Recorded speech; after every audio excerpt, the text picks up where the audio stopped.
tanah air, cadangan kami mohon dipertimbangkan sebaik mungkin. Dan sebagai penutupnya, bagi kami, parti perlu bertindak dengan jelas. Nak siapa sebenarnya? Nak gabung, nyatakan gabung. Kalau nak gabung, Grand Coalition dan sebagainya, buat mesyuarat Pakatan Harapan, Anwar Ibrahim jadi presiden, Mahathir ni nak jadi apa, bincang dalam tu, firmkan seperti mana Pakatan Harapan Plus. Kita nak hadap pilihan raya dulu. Firm betul-betul. InsyaAllah ahli di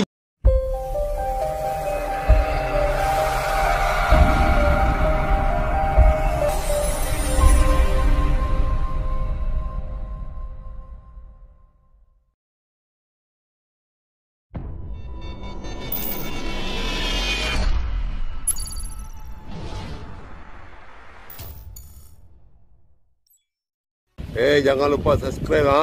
Ingat ha, subscribe ha.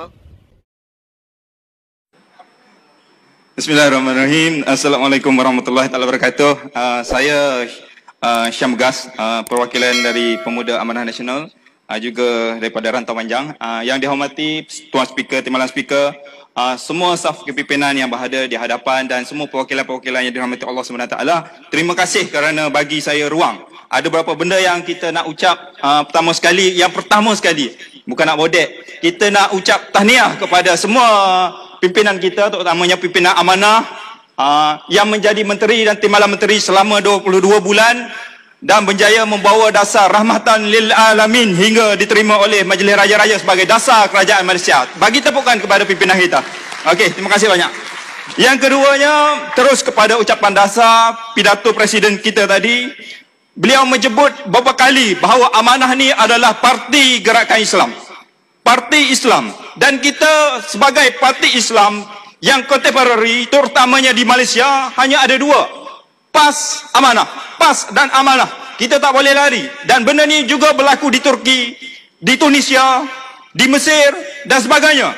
Kita lihat apabila sebut contemporary, parti amanah perlu berada di arus perdana. Ahli di bawah perwakilan nak apa sebenarnya? Bukannya pimpinan hanya mendengar tapi tidak mengambil tindakan.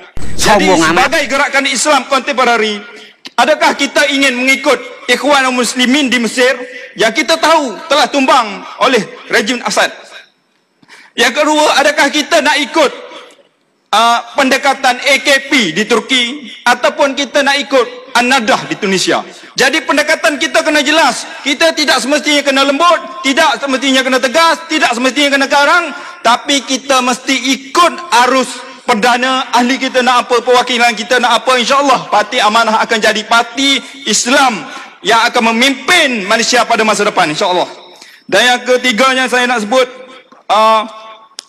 amanah ni kita asyik sebut parti Islam.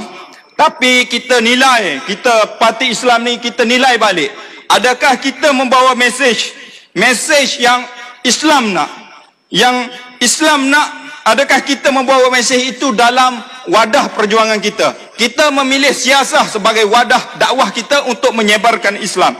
Tapi sekiranya kita tidak memilih pendekatan yang baik untuk mengajak orang kepada amanah, parti kita akan ditinggalkan hari demi hari. Dan kita tidak mahu itu berlaku kepada parti amanah. Dan bagi kami pemuda, kita melihat pendekatan rahmatan lil alamin yang dibawa oleh amanah adalah satu pendekatan yang cukup bagus, cukup komprehensif, yang merangkumi semua aspek yang ada yang Islam nak. Dan kita boleh lihat sendiri ada 7 benda di banting itu. Kita boleh tengok sifat Nabi Muhammad SAW sendiri, ada sifat amanah. Dan untuk itu pemuda ada berapa cadangan. Kita telah melihat berapa benda kita nak jadikan parti kita Islam, kontemporari dan sebagainya. Bagi kami ada beberapa benda kecil yang kita kena baiki. Pertama sekali, Nenji kita minta perkasakan dan bukan untuk golongan yang terpelajar saja, tapi perlu diterjemahkan hingga ke cawangan-cawangan. Yang kedua, ahli di bawah ni kadang-kadang keliru. Usroh ke tanwir ke, usroh ke tanwir ke, kita kena faham. Benda tu sangat simple. Kalau perlu balik kepada basic, tak ada masalah. Yang ketiga, silibus usroh. Kita parti Islam, silibus usrah tahun kelima. Andai kata tak ada silibus usrah, promosi sikit. Ada buku tulisan Profesor Dr. Razali Nawawi, ahli Majlis Penasihat Amanah juga, yang baru terbit, Erti Perjuangan. Erti perjuangan ada dijual RM30 di belakang. Okey, yang keempat, untuk menjadi parti gerakan yang kuat, kita perlu terlibat. Bukan setakat abang-abang, kakak-kakak yang ada di dalam dewan ini, tapi kita perlu terlibat seperti mana PAS terlibat. Mereka menubuhkan pasti. Kita perlu menubuhkan sekurang-kurangnya tadika Al-Fatih tu kita perkasakan. Contoh. Dan yang kedua, masuk di sekolah-sekolah, di universiti-universiti, perkasakan gerakan-gerakan mahasiswa untuk membangkitkan gerakan kepemudaan pada masa depan. Yang seterusnya, dari segi amanah, kita melihat, pemuda melihat bahawa amanah sebagai parti dakwah, kita mesti membawa sifat rahmat. Sifat rahmat iaitu belas kasihan. Yang kedua, keluasan fik dalam pendekatan, kesederhanaan dalam perhubungan kita sesama parti Pakatan Harapan dan sesama ahli. Yang ketiganya, bijaksana. Dan andai kata kita ingin pendekatan bijaksana dalam gerakan kita, saya ingin menyeru pimpinan dan semua perwakilan, kita kena jelas. Ahli di bawah, malah semua rakyat di bawah tertanya-tanya, konvensyen amanah hari ini nak Anwar ke nak Mahdi?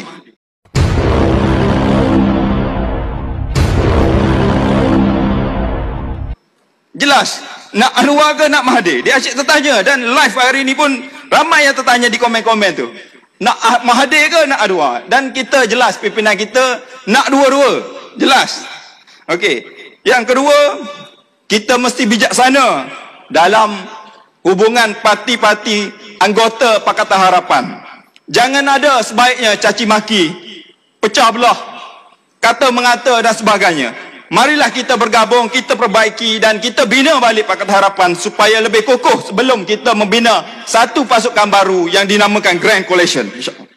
Dan yang ketiga, pemuda merasakan untuk amanah kuat. Tadi saya sebut 5 menteri, 5 timbalan menteri. PRU yang lepas kita sedar, amanah cuma diberikan 27 kerusi. Kita bercakap tentang memperkasakan amanah, memperkasakan tarbiyah.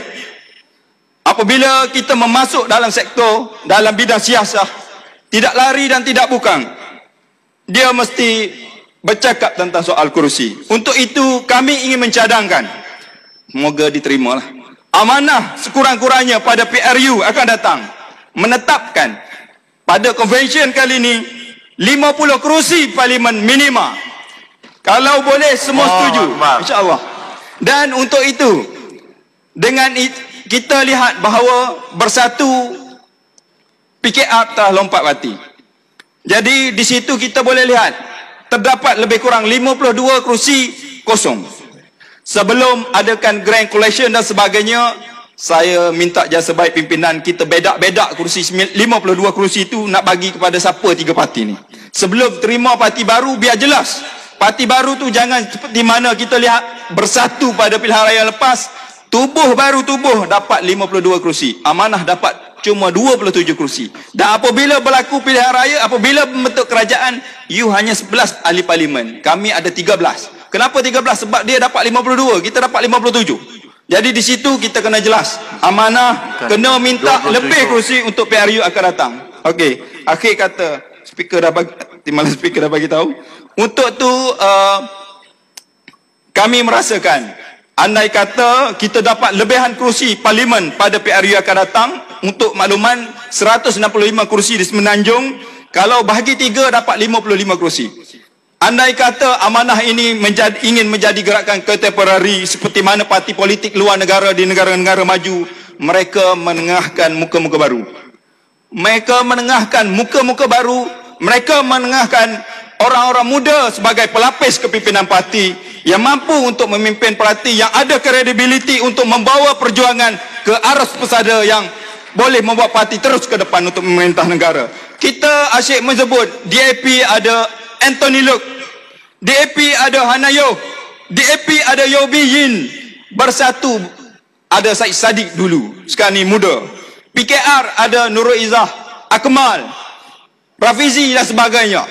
Tapi adakah kita sedar? Mereka timbul selepas mereka bertanding di parlimen, menang di parlimen dan menjadi menteri. Ingat, kita kena faham, kena jelas, dan akhir sekali mereka membina ikon-ikon untuk parti mereka, untuk menarik pengundi-pengundi muda terutamanya yang akan kita hadap pada PRU yang ke-15 yang akan dijangka.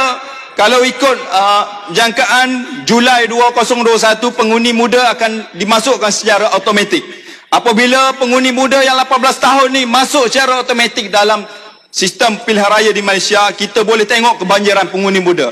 Kalau amanah nak jadi terus di pesada tanah air, cadangan kami mohon dipertimbangkan sebaik mungkin. Dan sebagai penutupnya, bagi kami, parti perlu bertindak dengan jelas. Nak siapa sebenarnya? Nak gabung, nyatakan gabung. Kalau nak gabung, Grand Coalition dan sebagainya, buat mesyuarat Pakatan Harapan, Anwar Ibrahim jadi presiden, Mahathir ni nak jadi apa, bincang dalam tu, firmkan seperti mana Pakatan Harapan Plus, kita nak hadap pilihan raya dulu. Firm betul-betul. InsyaAllah, ahli di bawah akan terima sepenuhnya. Ngopi ngopi. Ngopi. Bawah akan terima sepenuhnya. Dan yang kedua, bagi kami melihat perlu memperkasakan tarbiyah dalam parti amanah yang kita sebut sebagai parti Islam.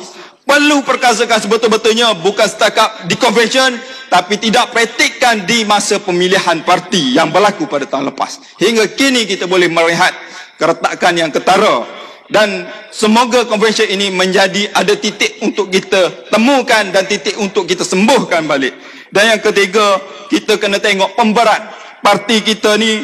Nak siapa sebenarnya? Nak kukuhkan parti dengan mengambil alih mandat rakyat, ataupun kita nak hadap pilihan raya. Kita kena firm, InsyaAllah. Okey, insyaAllah. Dari segi pemberat utama, kita nak ke mana? Nak hadap pilihan raya ataupun nak ambil mandat rakyat? Kalau ikut maklumat yang kita duk sebar di viral di media sosial, pilihan raya tak berlaku tak lama lagi dah, sebelum pengundi 18 tahun masuk untuk mengundi. Jadi tempohnya sangat singkat. Jadi kalau kita nak hadap pilihan raya, convention kali ini adalah convention pilihan raya, amanat yang disampaikan dan ada amanat pilihan raya, maka semua jentera perlu dikerahkan sepenuh-penuhnya. Dari keempatnya, bagi kami melihat, berilah peluang sebaiknya kepada muka-muka baru untuk kita membuat perubahan.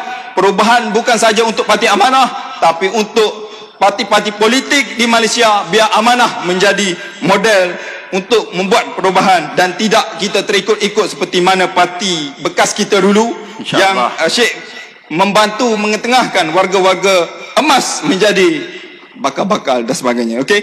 Dan akhir kata, untuk tu kami merasakan jomlah kita kuatkan balik Pakatan Harapan.